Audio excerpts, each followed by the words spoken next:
I always thought that life was a matter of choice. You made decisions based on acquiring knowledge, making the decisions, rolling the dice and going with it.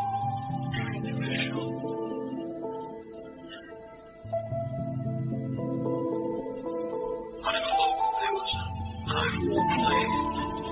It was just a series of accidents, some good, some bad.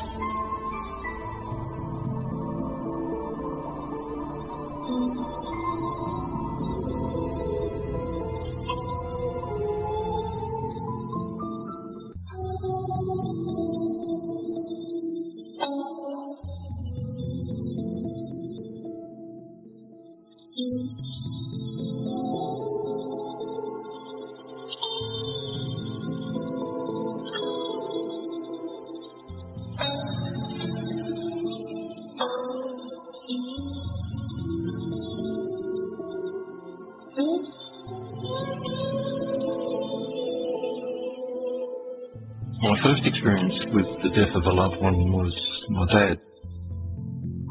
Since then, I've buried around 20 of my family and close mates.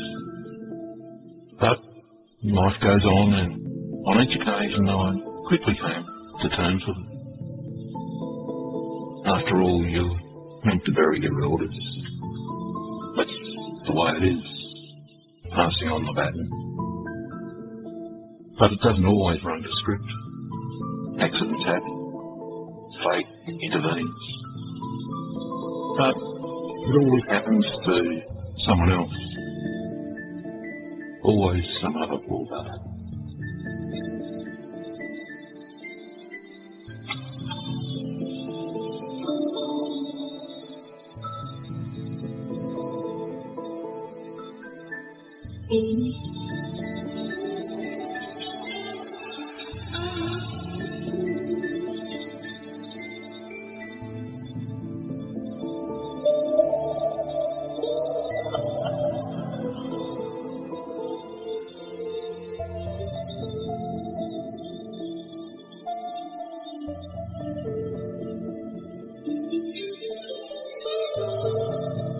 However, fate had decided that it was now my turn.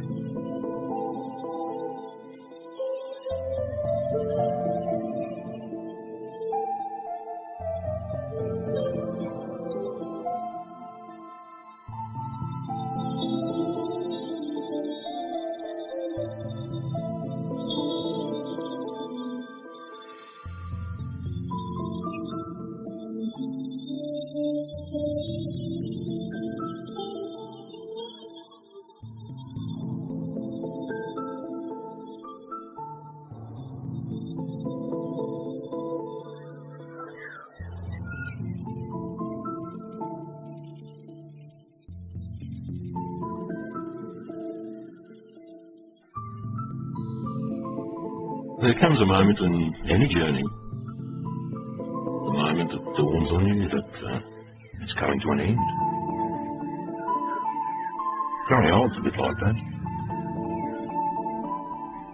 How did you end up here? What had gone there? Why did that happen?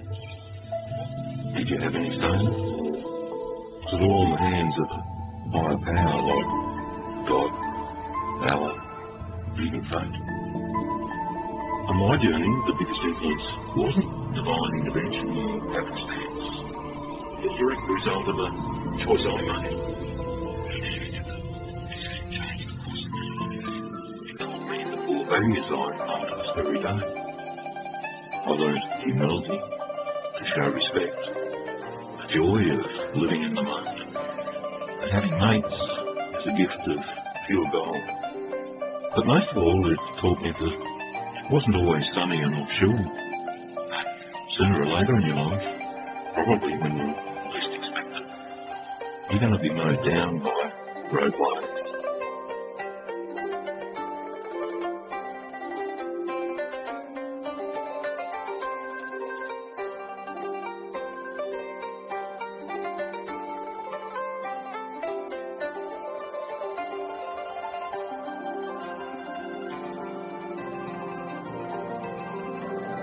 My dad was a Royal Marine, and he met my mum here in Hobart towards the end of the Second World War. Dad was 24, he came from out near the Welsh border and had a bloodline to Romney Gypsies. Mum was a 20-year-old local girl. She was a fourth generation Tasmanian. Mum and Dad's union resulted in me being born in early 1947.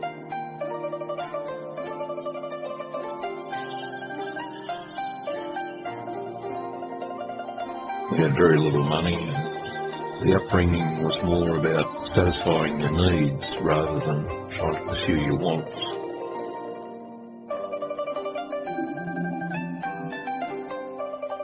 Most of our daytime activity was spent playing the rivers or up lofty terrace, or a big adventure was to catch the trolley bus down to Grave Beach where we spent the day swimming.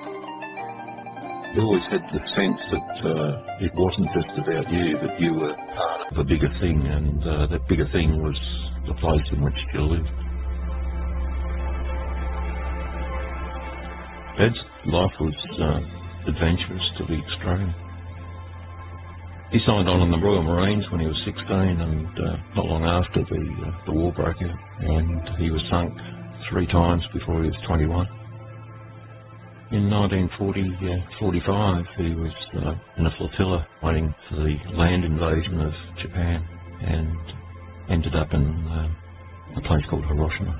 4 days later, he was moved out and moved to a place called Nagasaki, and it's something he never recovered from.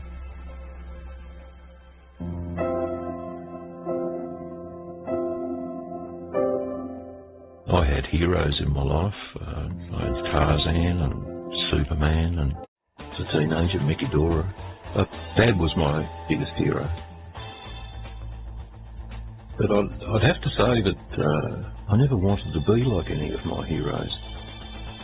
And it was something that Dad instilled in me, that you don't want to be like everybody else. You've got a special gift and you are you.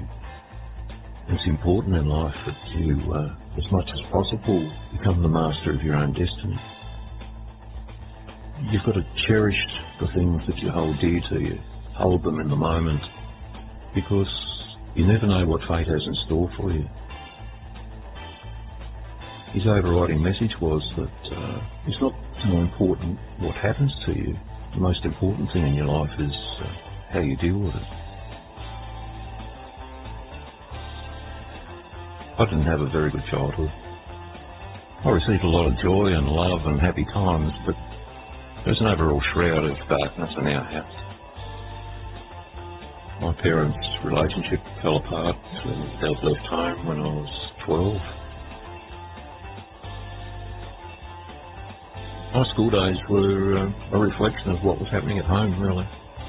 And then when you throw in a bit of puberty, and I was the only boy in the class with 49 girls for 3 years. It's safe to say that I wasn't really focused on the blackboard. So left school at 15, and my mum, through family connections, acquired me a brilliant career in the accounts department of Hydroelectric Commission. It was an absolutely mindless job. I did that for a while, and then a mate of mine, he'd gone to work for a finance company, and he rang me one day and said, "Interested in changing your job?" And I said, "You bet." So I ended up working as a repo man. Got a car and $80 a week to pay. Shotguns pushed into my face, I got abused, punches through. It certainly taught me a lot about the cost of borrowing money and what can happen to your life if fate intervenes and something unexpected happens. It can go pear-shaped pretty quick.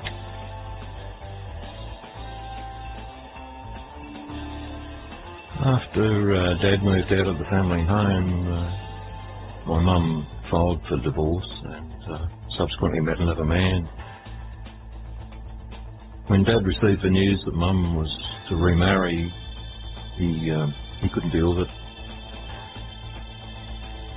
As a result of his war experiences, he suffered. from mental health problems his entire life. The news of Mum remarrying was too much to bear, so he killed himself when I was in my mid-teens.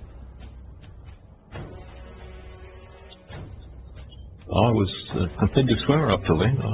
I actually did quite well. I was a backstroker, and in 1963 I ended up in the trials for the Tokyo Olympics. Came a very admirable last in my event. I'd just come back to the Olympic trials, and a friend asked if I wanted to go and see a movie about surfing. Another one of those incredibly defining moments in your life, which at the time was just a spontaneous reaction.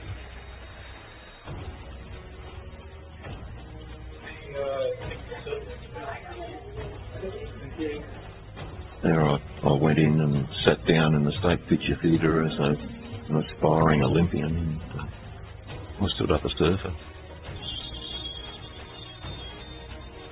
On the silver screen was freedom, fun, no one telling you what to do. I saw people just have loads and loads of fun.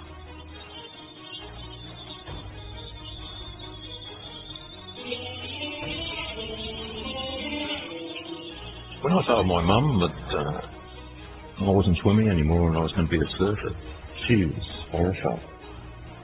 I might as well have told her I was going to be a Hell's Angel. Never quite saw what I saw.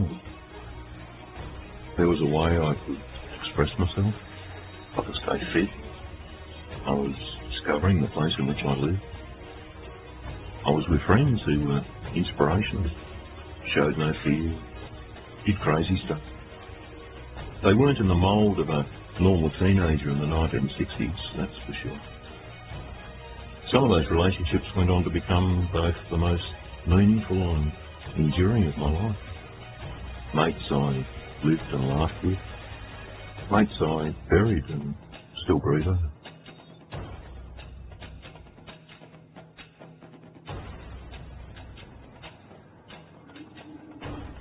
Through my surfing life and exploration of the island, I've developed a very, very strong attachment to my island home. I'm quite patriotic about where I live. It played a major part in who I am today. That appreciation and respect for where you live, that understanding that life is not just about you. You are intrinsically connected to your surroundings, and how you interact with those surroundings plays a large part in who you are and whether you're content or not. So, without realising it, I suddenly had found the best teacher I'd ever had in my life.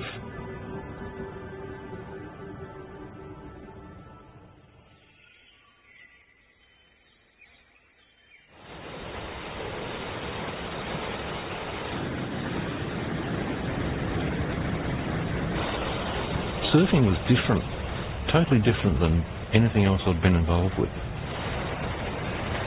I mean, it's called a sport, but it's not a sport. It's more ethereal than that.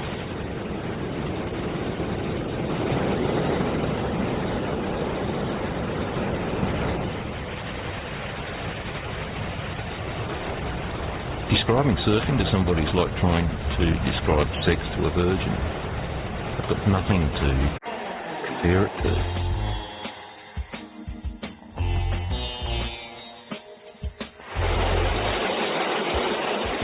A lot of us are probably more naturally gifted at it than others, and fortunately I was one of those. I found surfing and the balance aspect very, very easy. When I was on a surfboard, I was in tune, I was in rhythm, I was of the wave, I was not riding the wave, I was of it.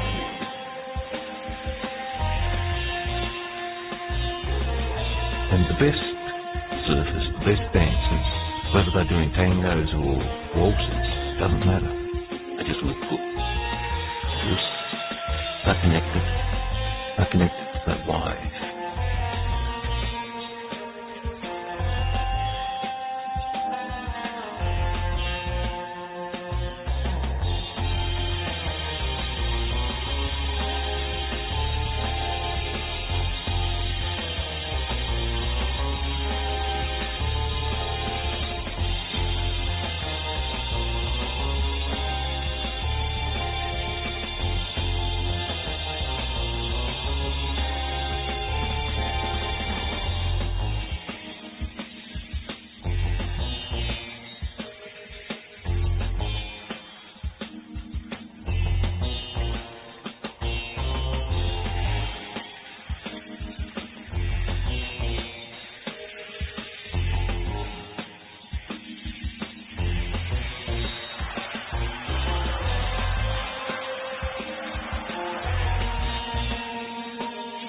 beauty is that no two waves are ever the same. Each wave is an individual, just like us. It's only when they feel the friction of the bottom that they stand up and eventually break. The art of surfing is that very last gasp of that dying wave. That's when a surfer picks her up and starts dancing. It's a death dance for the whole. That's a really beautiful thing. And when you look at it in that sort of term, it's very spiritual. Most surfers who become addicted, you find them very spiritual, but it's another element to them. An understanding, a knowing. And I think that comes from those moments when you're actually riding inside of the barrel of a wave. The rush that you get out of that is enormous. Hard to describe. But it's surreal. You begin to wonder if it even happened.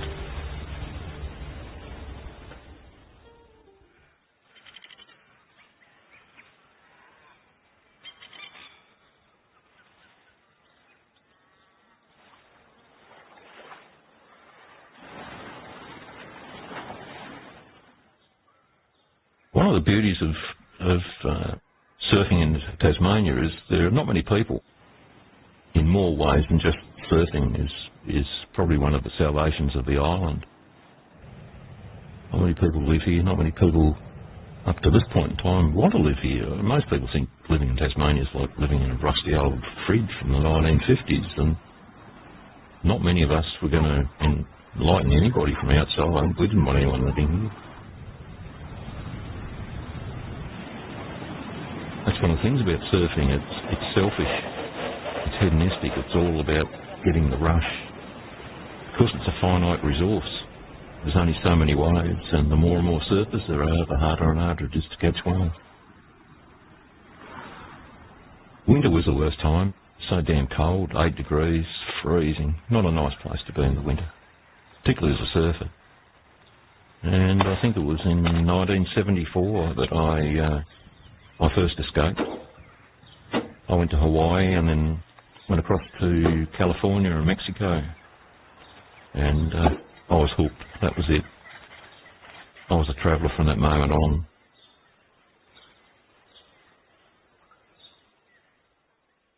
Just starting to get into the know of Bali.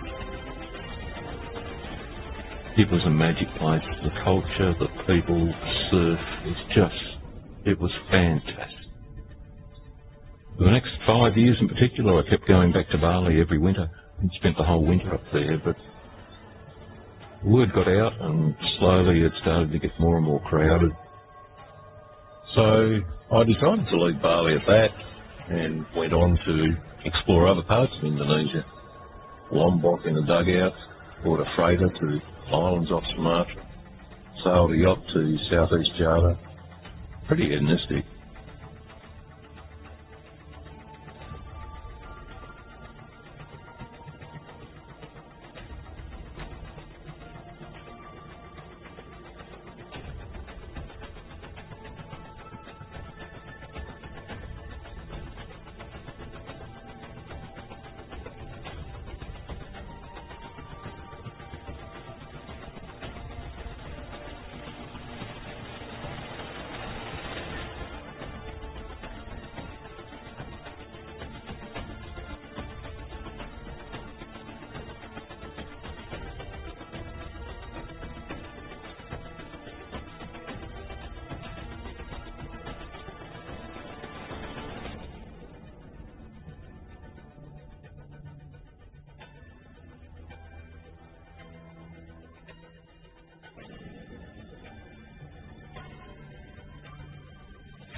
1970, I was then selected as being part of this finance company's future management team. I was moved up to Sydney and then spent a couple of years as a systems auditor, simply to learn the protocols of lending money and collecting. Moving to a place like Sydney was exhilarating, it was exciting, I've never seen anything like it. Then I started to see it in another way. Coming from a place like Hobart, where I had this incredible strong connection, there was really nothing like that in Sydney. There were too many people. It was crushing, overpowering. Anything you connect to was simply buried in concrete. I was being asked to sell my soul to an institution. In return, I got loads and loads of money, couldn't sleep, my secretary, get fat, and when I seriously thought about it, it's not what I wanted. It's not a way that I saw myself living and being happy. I walked away, left the company, left the big city lights, and just got lost for a while.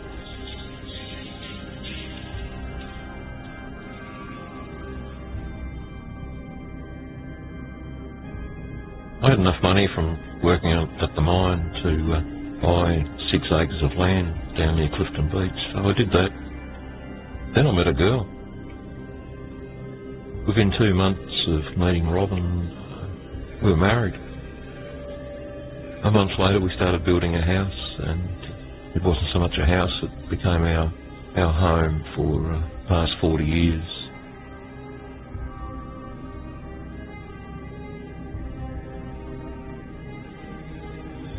There's not many people who live there, and the only services in the immediate area are a surf club, a lawn bowls club, and a cemetery, which pretty much sums up the sort of place I live, and it's everything I want, everything I need. Couldn't be happier. Very lucky man. Right place, right time. Life goes down another path. You don't even know. Don't even know you left the highway. In lots of ways I was a late starter. I didn't get married till I was 30, and our one and only son Tim was born when I was 40. But we made the decision to only have one. There's a poem which talks about raising kids and that you're actually nothing but an archer, and your children are from you but are not of you, and they're like arrows. Your role is to, when the time is right, to pick up that arrow and release it.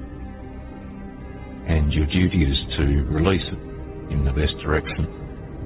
And when it's let go, you admire its journey and trust that you've done things up to that point as you should. And raising Tim was a bit like that. I was very, very conscious of not forcing him into my lifestyle. And if he wanted to surf, it had to be of his own volition, not because his dad wanted him to. In the late 1980s, I'd been surfing the southwest wilderness for quite a while, probably for about 10 years. And I had a friend down one year from Queensland, and he wanted to go. And then Tim piped up, he was 5, and said he wanted to come along. And I said, well, okay, you can come along, but there's a rule here. There's no whinging when it turns to crap. Things get bad, that's it. You just shut up and soldier on. Okay, deal done.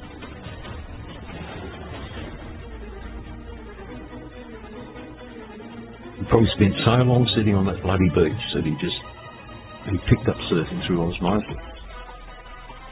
The time it was his turn, and he decided that he wanted to do it. That was very, very special. I passed the baton on. It was in good hands, and from what I could see, Jim was going to carry it for a long, long time.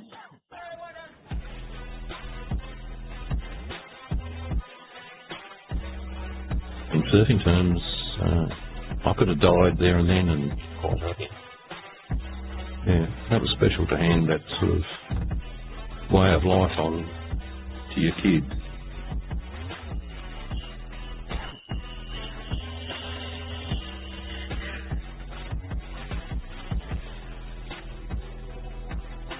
I always had this ritual.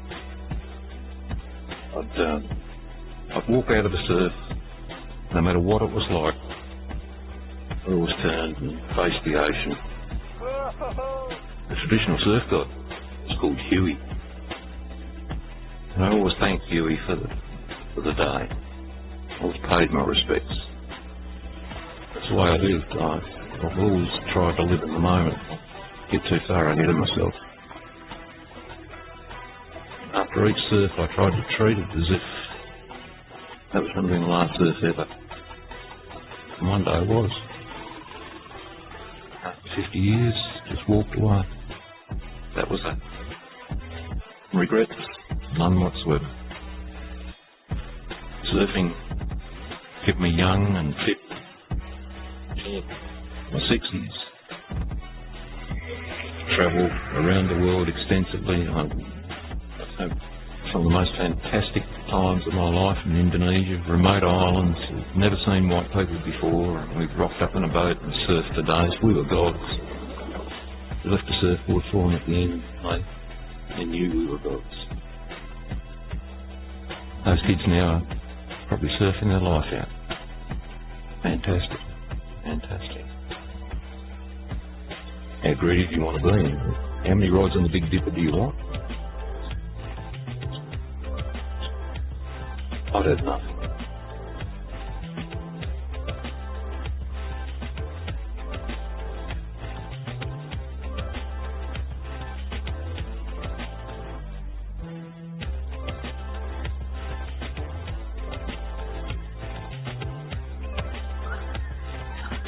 I drifted through a lot of jobs until the early 80s when I landed a sales position in the film industry.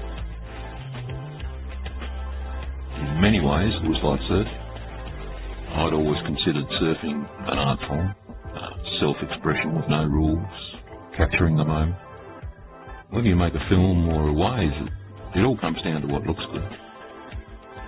I ended up making over 100 documentaries, mostly about people and their interaction with the natural world, mountain climbing, tiger hunts, worked on Japanese documentaries, even a feature with Fuji Films.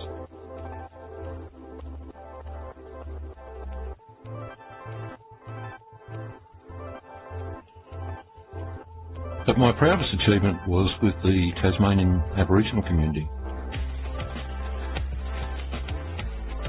I was lucky they openly welcomed me into their world. In return, I helped tell their stories, taught their kids how to tell a story.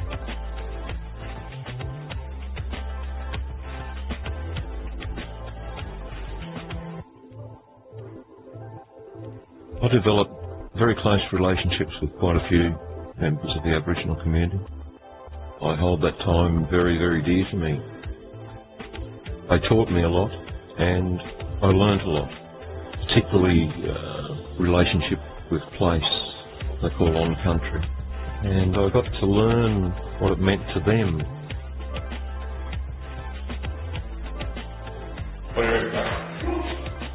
Fantastic. Beautiful place. You want to buy it? Buy it. You can look at the money more down. Got to put it in a land class. Put it in a land class. In many ways, I see the problem of disconnection with country a universal one. Modernity is wreaking havoc on everybody's relationship with the natural world, not just the Aboriginals.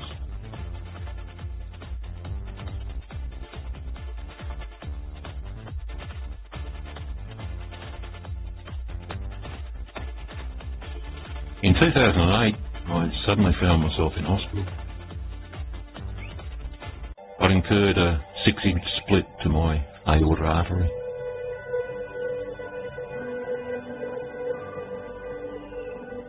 Initially, my chance of survival appeared pretty slim, and full recovery slimmer still. Fortunately, after a few weeks, I moved out of danger and was sent home. I was far from well though, and popping pills like a junkie, but at least I was home.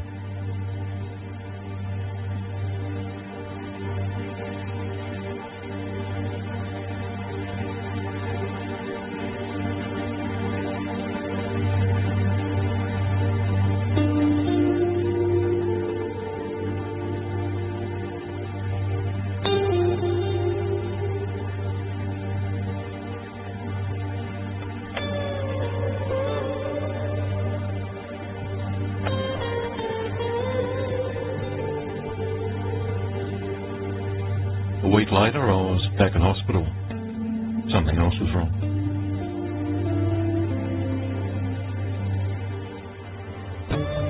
I now had a serious mental health problem to deal with.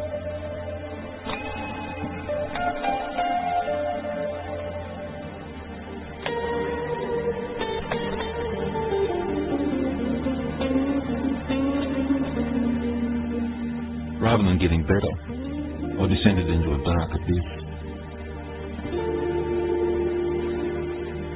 Mick Lawrence had become a complete stranger to me. I was both lost and scared. So I went back to my GP and told him I was bailing on the pills. But why, he said. Because they destroy me.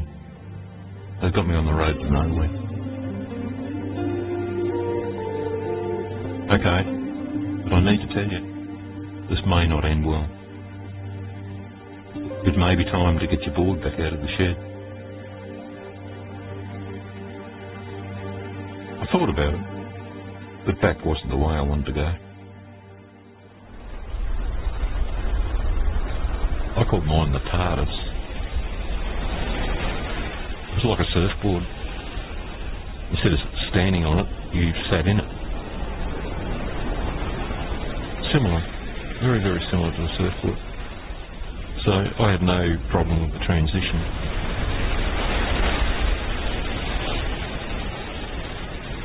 My problem was, as my GP warned me, your biggest danger is yourself, because if you don't control yourself, you're going to blow yourself up. You'll die out there. Now, I'm not a good listener. Never have been. And it's pretty amusing that I discovered the secret of not blowing myself up by listening.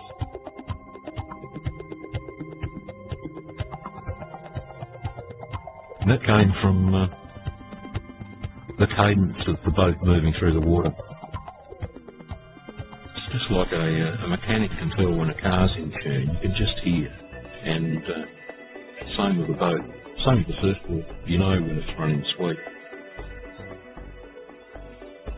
Quickly discovered that once I got into that cadence, I could paddle for 3 or 4 or 5 hours and not even break into a sweat.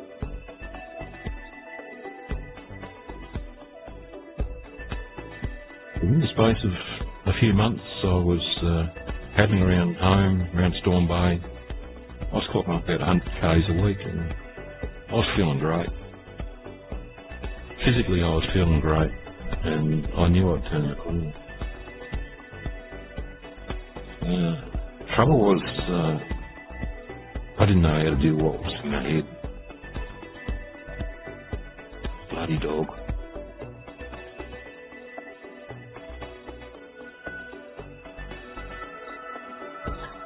I've never been a stranger to the black dog. As a kid, there was always one at home. It wasn't mine, it belonged to my dad. So when he turned up in my backyard, it was a real kick in the guts, because I thought I'd buried the mongrel with my dad. There he was, staring me in the eye, tongue hanging out, panting, glaring at me with those bloody eyes. And I was scared. I just hung in there and hoped that by getting myself physically fit, the mental bit would look after itself. But it was a tough time. I couldn't tell anyone about it. I couldn't tell him. I don't think blood skin. And it's, I think moments like that when you realise that Even though you're surrounded by family and friends and you live in a beautiful, peaceful place where everyone's friendly, ultimately you're on your own. And you've got to sort it out yourself. That's what I did. It wasn't as hard as I thought.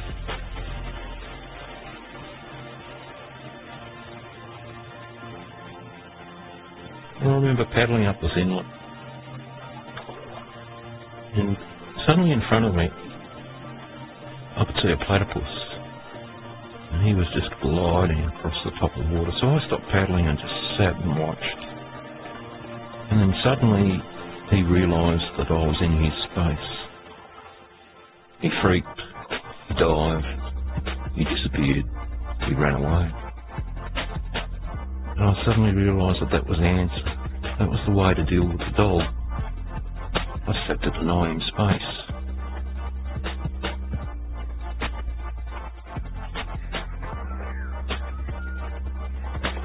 There's a lot of similarities between surfing and kayaking. You're on the water, working in harmony with a finely tuned watercraft. It requires the same sense of balance, manoeuvring, gliding, accelerating. I guess the biggest difference is that with surfing, you're focused on the wave. With kayaking, you're not riding a wave, you're riding a place.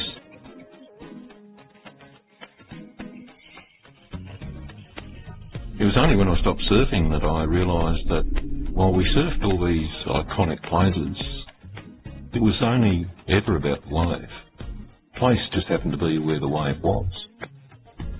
Sure, we appreciated where we were, but it was just the backdrop for the main act.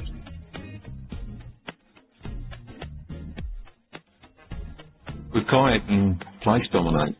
You're part of a bigger thing, part of a much bigger wave. Not so myopic. The other big difference is the rush, the euphoria you gain from the experience. Riding a wave is usually short, intense, exciting, full of adrenaline. Kayaking, however, moves to a different rhythm that's prolonged, more laid back, tranquil. You still get a rush, still taste the adrenaline, but it's a rush for the spirit, not so much the body.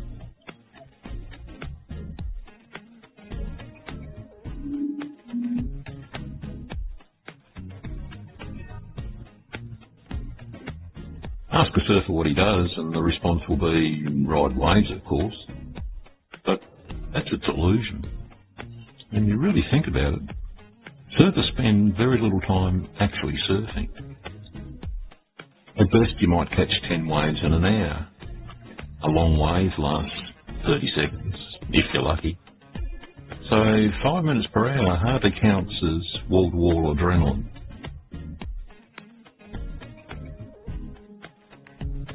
With kayaking, the rush lasts for as long as you remain in the zone.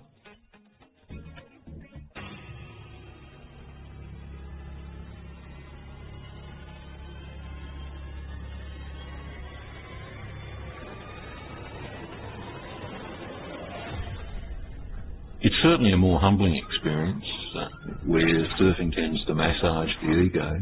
Kayaking simply massages the soul.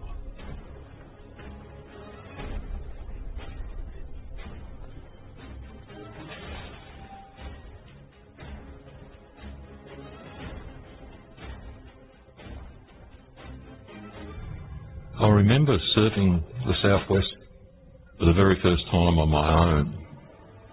It was quite large and challenging to surf, and if I'd been there with mates, I would have been charged. I would have been frothing. But I wasn't. I was scared.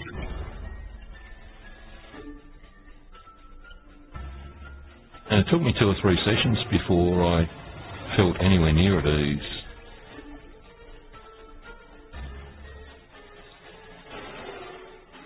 And it probably took me 4 or 5 solo trips before I found that not only do I enjoy that solitude, I thrived on it.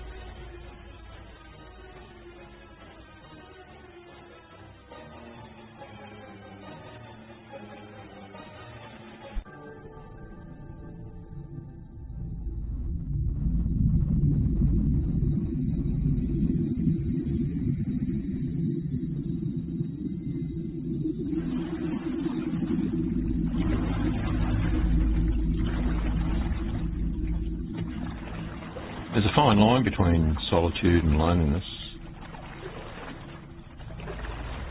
For me, the key to being comfortable with solitude is being comfortable with yourself.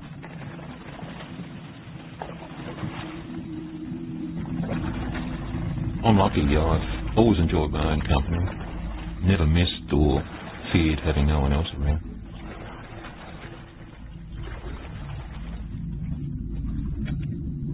Not sure whether this is fine judgment or a dose of good luck. You can see where the tides come in.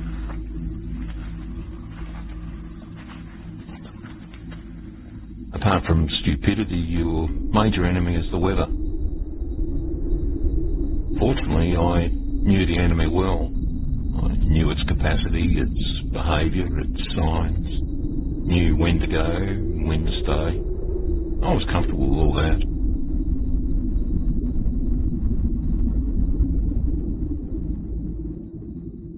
Surfing also taught me to stay calm in a crisis, to think my way through, that panic can kill you.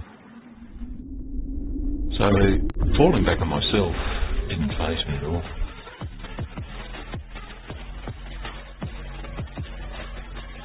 In the natural world, there are no human ideals like equality, rights, justice.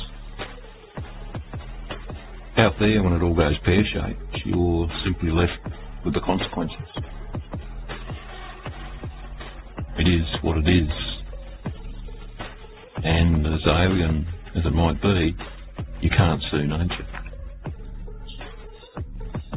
The other thing about nature is that voids never last long. Rejuvenation follows destruction as night follows day. It's a natural order of things. Unfortunately, the human world isn't like that. There's a part of us that loves coming up with negative stuff, loves supplying fertile ground for our dark side. I found the best way to deal with these negative forces was to fill the void with what's happening around you, become part of the place. That's the thing I learned about the dog. It thrives on being the centre of attention. And once I stopped giving it attention, it began to lose interest, started to leave me alone. That's when I found things began to turn around, when I got a chance to find myself again.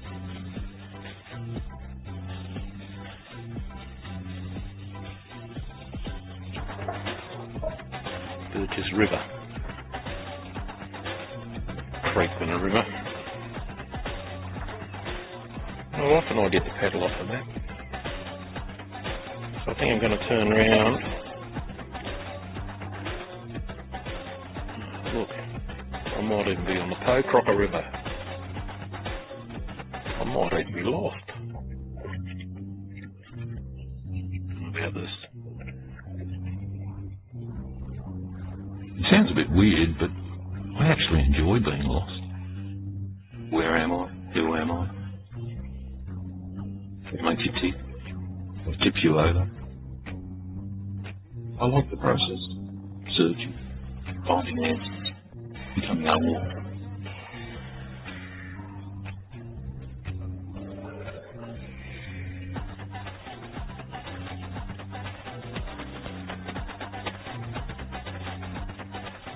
For the next 5 years, I threw myself into exploring the southwest wilderness. I started in the mountain lakes, then worked my way down through the various river systems, into the harbours, out onto the coastline. Usually I had no plan, just drifted.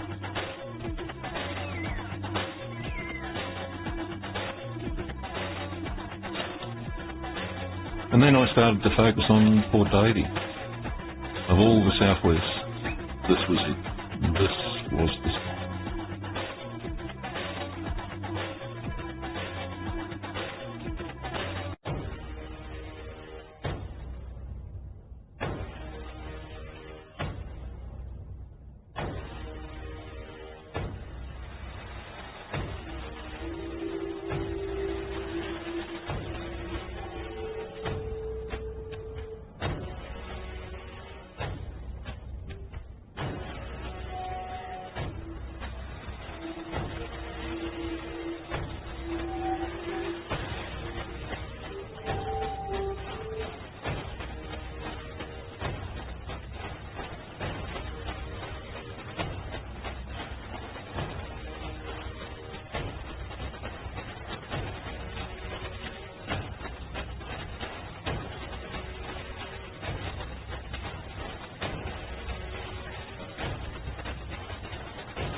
How amazing. So you've taken this all sorts of places, rivers? Yeah, but only since we've been to Australia. We've always especially done Australia and New Zealand.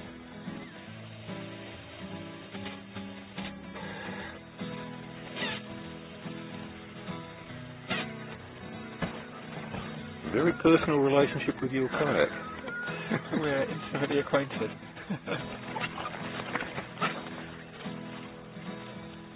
Well, the great thing about this is when you're portaging this thing, I can just slip straight into the rucksack and actually wear the whole thing up above my head.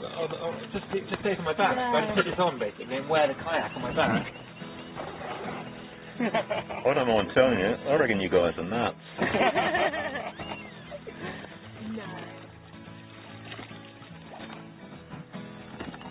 Well, happy trail. Thank you so much. Yeah. And you remember the directions, don't you? Turn left to Antarctica.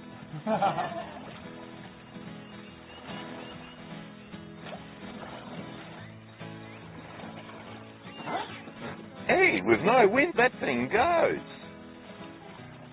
Easy. It's away anything.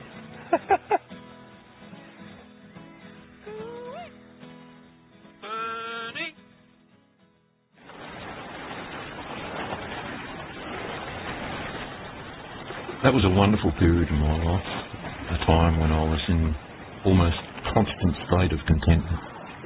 And why shouldn't I be?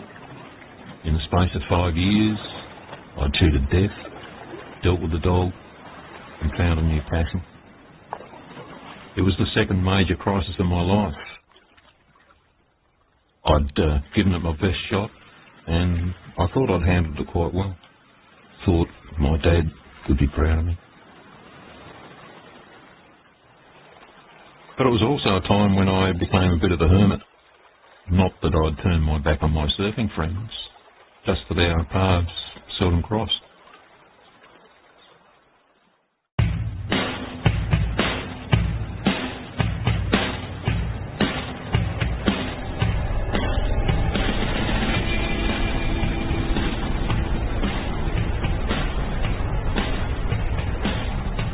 Even though my board gathers dust in the shed, I'm still a surfer. Still, either way, our way of life has been challenged. And it's not just in the surf.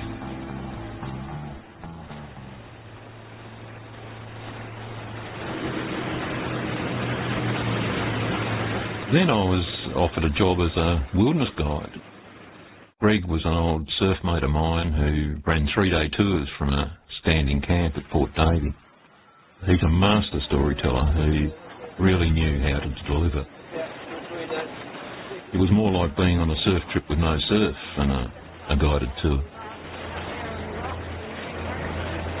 Here you go, look, here he is.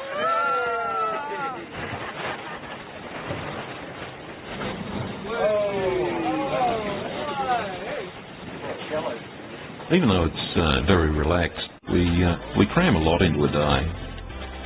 Cruise around offshore islands, stroll through ancient forests, climb some mountains.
It's a great job, but I do have some reservations.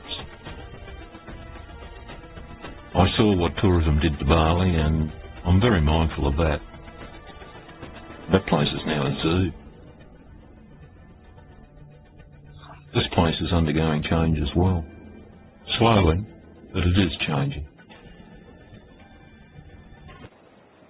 It's all to do with people. In the time since I was born, the world's population has travelled. And if you look at it from another perspective, that means in the 70 years that I've been alive, my personal space has been reduced by a third. And that's frightening. That's frightening. I mean, even here, we live in this big rock surrounded by a moat. You'd think we're immune, but we're not. And that's our biggest challenge. Not just for the southwest, it's the challenge for Tasmania. We've got to understand that not only do we need to protect the place, the space as well.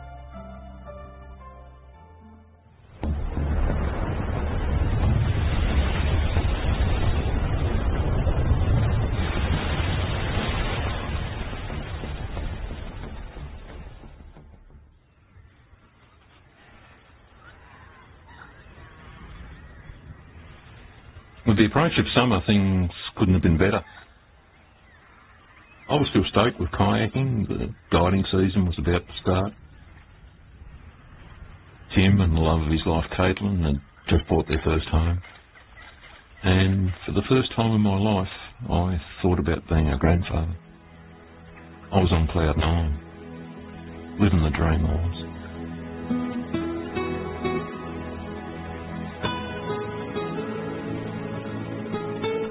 Exclusive club that no one deserves to be or wants to be a member of.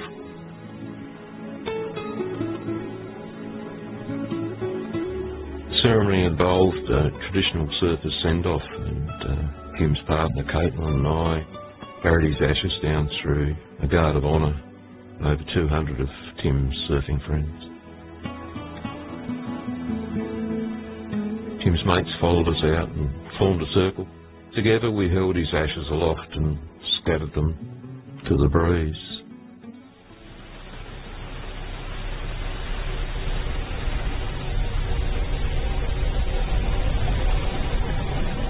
I call them rogue waves. They come out of nowhere, at any time, from any direction. Sometimes there's only one. Sometimes endless sets.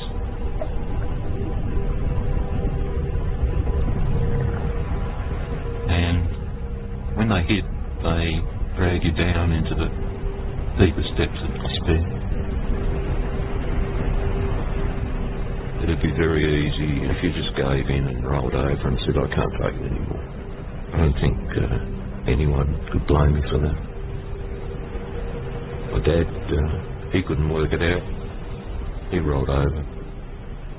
He gave up.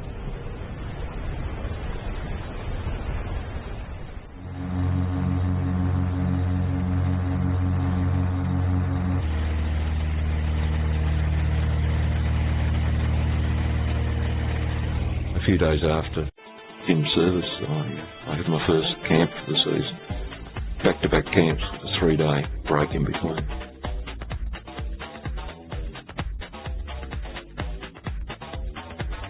So I decided to stay at the camp during the break, spend some time on my own, in a place I felt most comfortable.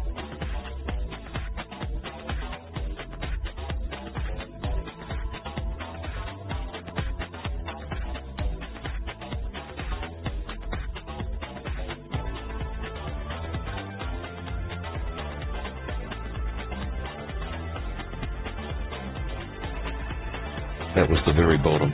That was 3 days of torment, anger, pain, unrelenting pain.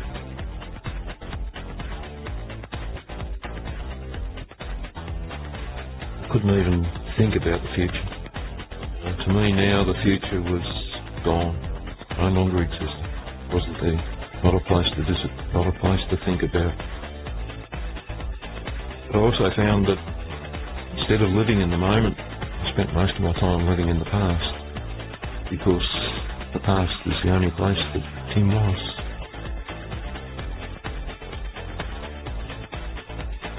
Solitude had been replaced by a bit of loneliness. The natural world no longer provided solace, and I had absolutely no idea where I was going to find it.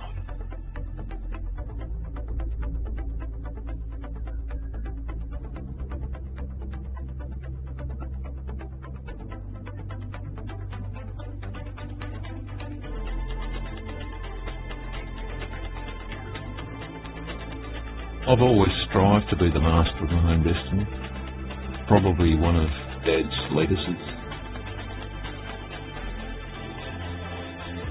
But I'm now beginning to wonder if such an idea is even possible. That the elements are overwhelmingly stacked against you. That we're nothing but flotsam on the stream of life.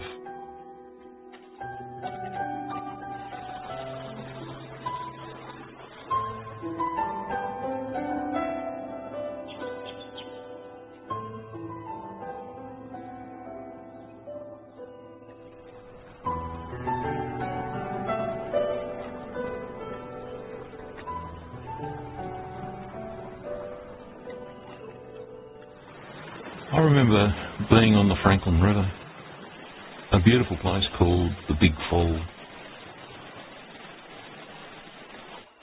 I was sitting there when I noticed an area of limestone bowls about a metre high.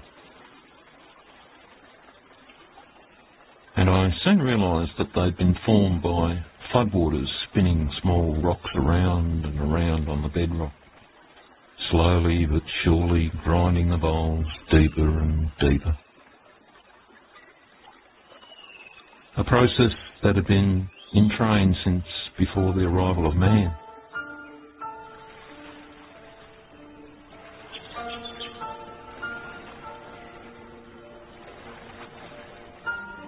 You'd maybe understand how completely insignificant I was in the broader scheme of things.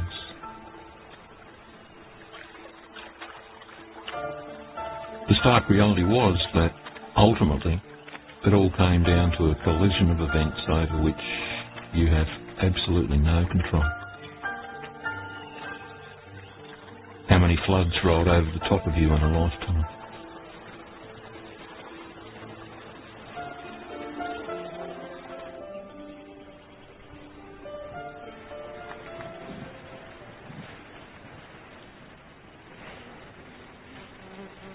One of the joys of being a father is the handing on of knowledge, the guiding, the nurturing, sharing in somebody else's life and just observing and participating in the joys and helping during the bad times. That's probably the biggest loss, having that focus in your life and trying to gain a new focus. It's taken up the last 6 months of my headspace. So I've decided out of all of that to join the local board riders club and offered just to help out in the contests and the nurturing of the kids in their surfing skills and even life skills. The whole gaggle of little 6, 7, 8, 10-year-old, 12-year-old kids out there who get a lot of joy of hanging out with one of the original pioneers of the thing that they love doing, surfing.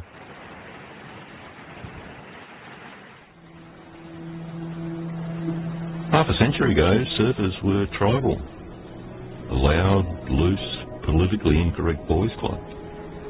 Today there's 3 generations, and a lot of them are females who rip. The tribe of yesteryear has evolved to be more aware, more inclusive. Still tribal, but has a deeper, broader sense of community. Kids sharing waves with their grandparents. That's a beautiful legacy. In my time of need, I was overwhelmed by the way my community reached out. We all have a story, and when I listened to others, I began to get my loss into perspective. There's always somebody worse off, and you don't have to look far to find them.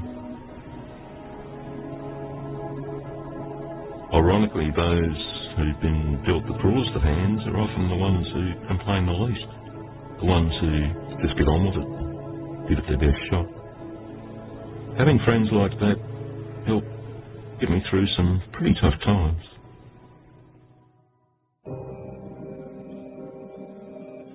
Being alone, that was the biggest hurdle. That's when I was most vulnerable, when the emotional demons came out to play. But I was never really alone. I had Atlas, my granddog, happiest being I've ever known. He leads a simple life. As long as he's fed, sheltered and loved, he's content. His attitude introduced a more balanced, less emotional perspective. One that made me realise that whilst I'd suffered a huge loss, I still had the basics. I was still fed, sheltered, still loved. That's been a significant lesson, focusing on how much I had, not how much I'd lost.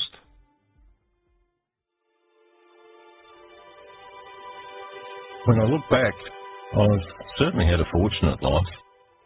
I could have been born in any number of hellholes. Instead, I was born in the place most can only dream of. I've also been blessed with a long, meaningful marriage, experienced the joy of having been a dad, a part of the caring community, surrounded by close mates.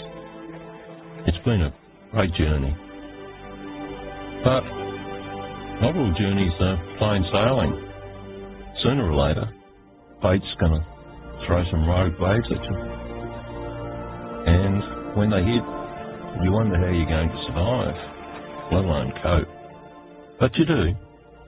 Even if it's a constant struggle, you do. That's the thing with rogue waves. They're just a part of life that we all have to deal with. It's just that for some, they're 8 foot. For others, they're 80. The sobering thought is, there's more out there. They're not done yet.